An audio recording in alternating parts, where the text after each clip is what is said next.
Suzlon energy limited में आज 4.5% के आसपास का मूव है। पिछले दो सेशन के अंदर मार्केट भी रिकवर कर चुका है। लास्ट वीक मार्केट में हैमर कैंडल थी और उसके बाद से मार्केट ने 82,200 का लेवल, सेंसेक्स का इंपॉर्टेंट लेवल आज चेक भी किया है, टेस्ट भी किया है।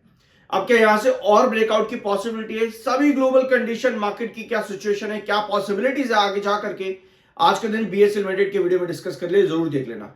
इस वीडियो में सुज़लोन एनर्जी लिमिटेड के क्वार्टर 3 का प्री एनालिसिस, क्वार्टर 3 के प्री एनालिसिस डिस्कस करेंगे कि क्या कंपनी को देना चाहिए और क्या कंपनी ने पहले दिया है और अभी क्या मिसिंग है। यहां पर सब चीजों को सब्सक्राइब जरूर कर देना। I am NISM 7 certified Suzlon energy limited. Company के पास एक ऑर्डर भी आता है, अराउंड 248 मेगावाट का ऑर्डर कंपनी को मिलता है फ्रॉम आर्सेलर से, जिसके बाद स्टॉक में 4.5 से 5% के आसपास का मूव है।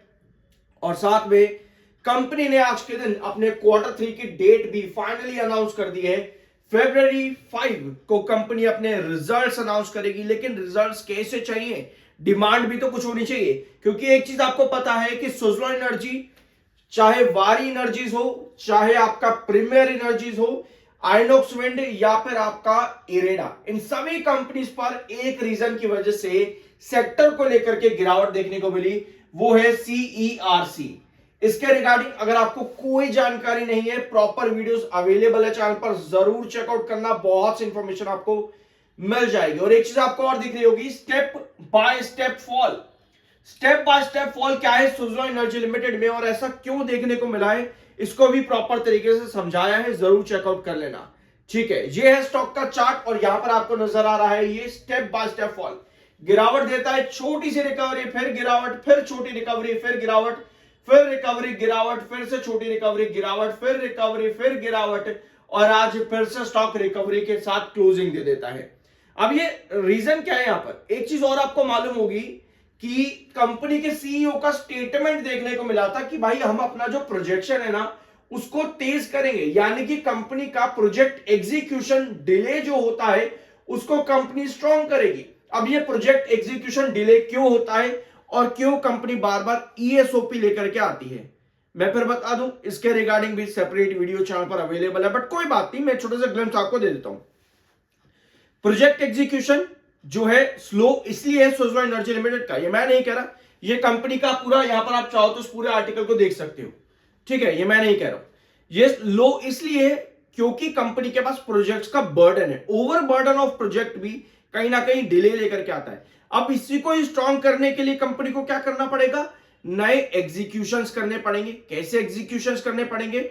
नए कंपनी को लैंड्स एक्विजिशंस भी करने पड़ेंगे। तो इसीलिए कंपनी ने ये अपडेट्स दी है रिसेंटली। कंपनी के सीईओ के स्टेटमेंट्स भी हैं, कंपनी नए एक्विजिशंस भी करेगी लैंड्स का और नया एग्जीक्यूशन भी कंपनी करेगी और अपने मार्जिन्स को भी कंपनी इंप्रूव करेगी। तो क्वार्टर 3 के रिजल्ट्स में मात्र इतना देख लेने से काम नहीं बनने वाला कि कंपनी कैसा रेवेन्यू देगी या कैसा प्रॉफिट देगी।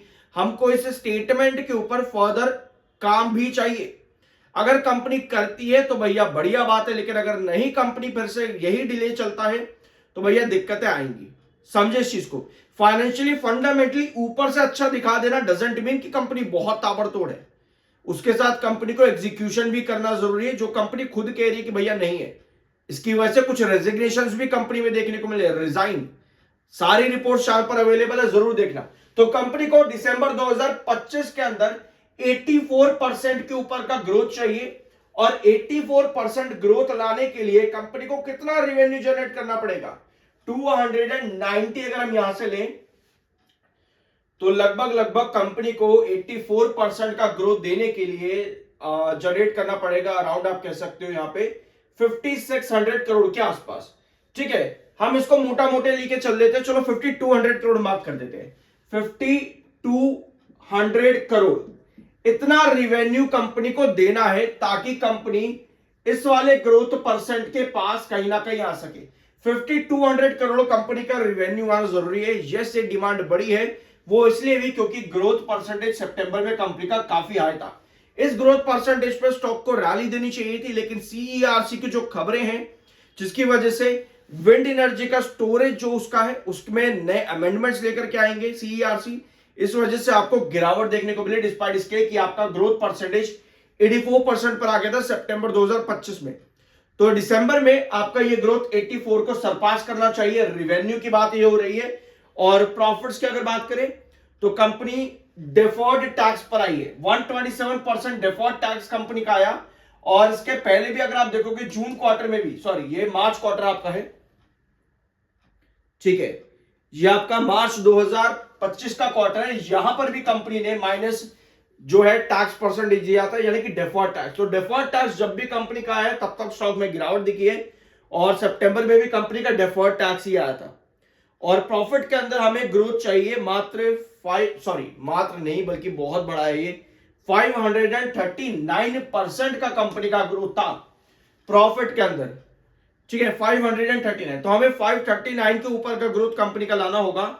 और 539 कंपनी क्यों आई थी पहले वो भी समझ लेते हैं एक बार, ठीक है। सो ये था कंपनी का प्रॉफिट, कितना, 1279 करोड़ का सितंबर में, क्योंकि कंपनी का 127% टैक्स डिफर्ड था। अदरवाइज कंपनी 600 में नहीं, लगभग 500 करोड़ के आसपास के प्रॉफिट पर आती। तो अगर हम कंपनी का प्रॉफिट 500 करोड़ लेके चले और पिछले साल कंपनी का प्रॉफिट दिसंबर में 391 करोड़ का था, तो अगर कंपनी 500 करोड़ भी प्रॉफिट लेकर के आती है तो ये कंपनी का अपने खुद के business apart from tax deferred आए या ना आए, कंपनी अगर 500 करोड़ भी प्रॉफिट जनरेट करती है दिसंबर 2025 में, तो स्टिल कंपनी एक अच्छी ग्रोथ पर आ सकती है प्रॉफिट के अंदर। वो कैसे कि कंपनी अपने खुद के बिजनेस से वो जनरेशन करेगी, डिस्पाइट इसके कि कंपनी का टैक्स परसेंटेज डिफर्ड आता है या पर नहीं आता, ठीक है। तो बेटर ये रहेगा कि कंपनी एटलीस्ट 500 करोड़ लेकर के आए, ताकि कंपनी के बिजनेस, एक्चुअल बिजनेस पर कंपनी का वो प्रॉफिट जो है जनरेट हो सके, शो कर सके।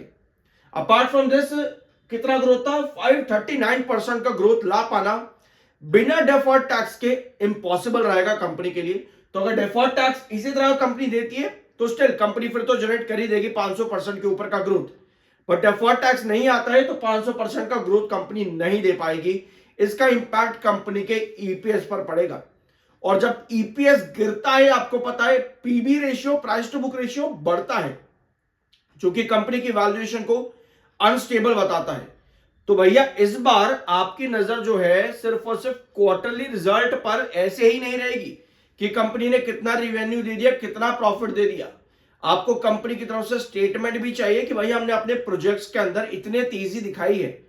साथ में कंपनी के डिफर्ड टैक्स पर आपकी नजर रहनी चाहिए, क्योंकि वहां पर ग्रोथ परसेंटेज कंपनी की वैल्यूएशन खराब कर सकता है।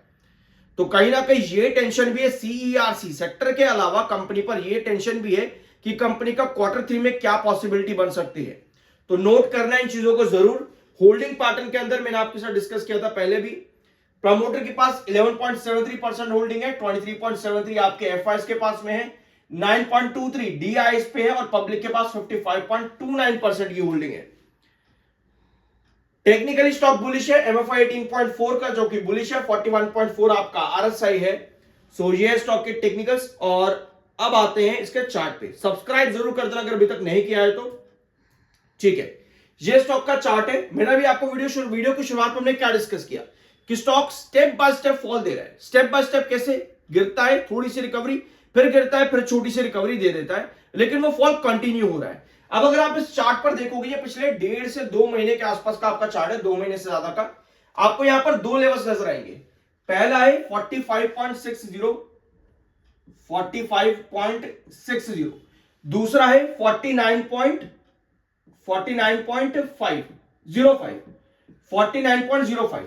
45.60 पर आकर के स्टॉक ने बेस लिया। क्यों लिया पहले तो ये समझो।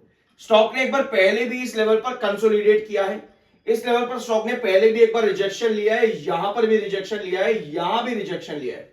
तो पुराने चार्ट जब भी आपकी गिरावट आ जाती है तो पुराने चार्ट्स आपके फॉलो होते हैं, और यही सब काम आपका इस पूरे ग्राफ के अंदर हुआ भी है। रिजेक्शन 49.05 का इसलिए है क्योंकि एक बार स्टॉक ने पहले भी यहां पर रिजेक्शन फेस किया है, यहां पर स्टॉक ने कंसोलिडेट किया है, एक बार बेस लिया है, 2 बार बेस लिया है, 3 बार बेस लिया है, और यहां पर स्टॉक ने ऑलरेडी एक रिजेक्शन फेस कर दिया है। इसीलिए 49.05 आपका रिजेक्शन निकल करके आता है सुज़लॉन एनर्जी लिमिटेड के अंदर। कोई भी स्टॉक जब इस तरह का फॉल दे रहा हो और कंपनी के अंदर थोड़ा सा डिले है एग्जीक्यूशन का, या बिजनेस के अंदर कुछ भी इशू है, तो आपको चार्ट्स के पास्ट पर देखना बहुत ज्यादा जरूरी होता है। आई होप कि इस वीडियो में आपको कुछ नया जानने और सीखने को मिला होगा। सब्सक्राइब जरूर कर देना। मिलता अगले वीडियो में।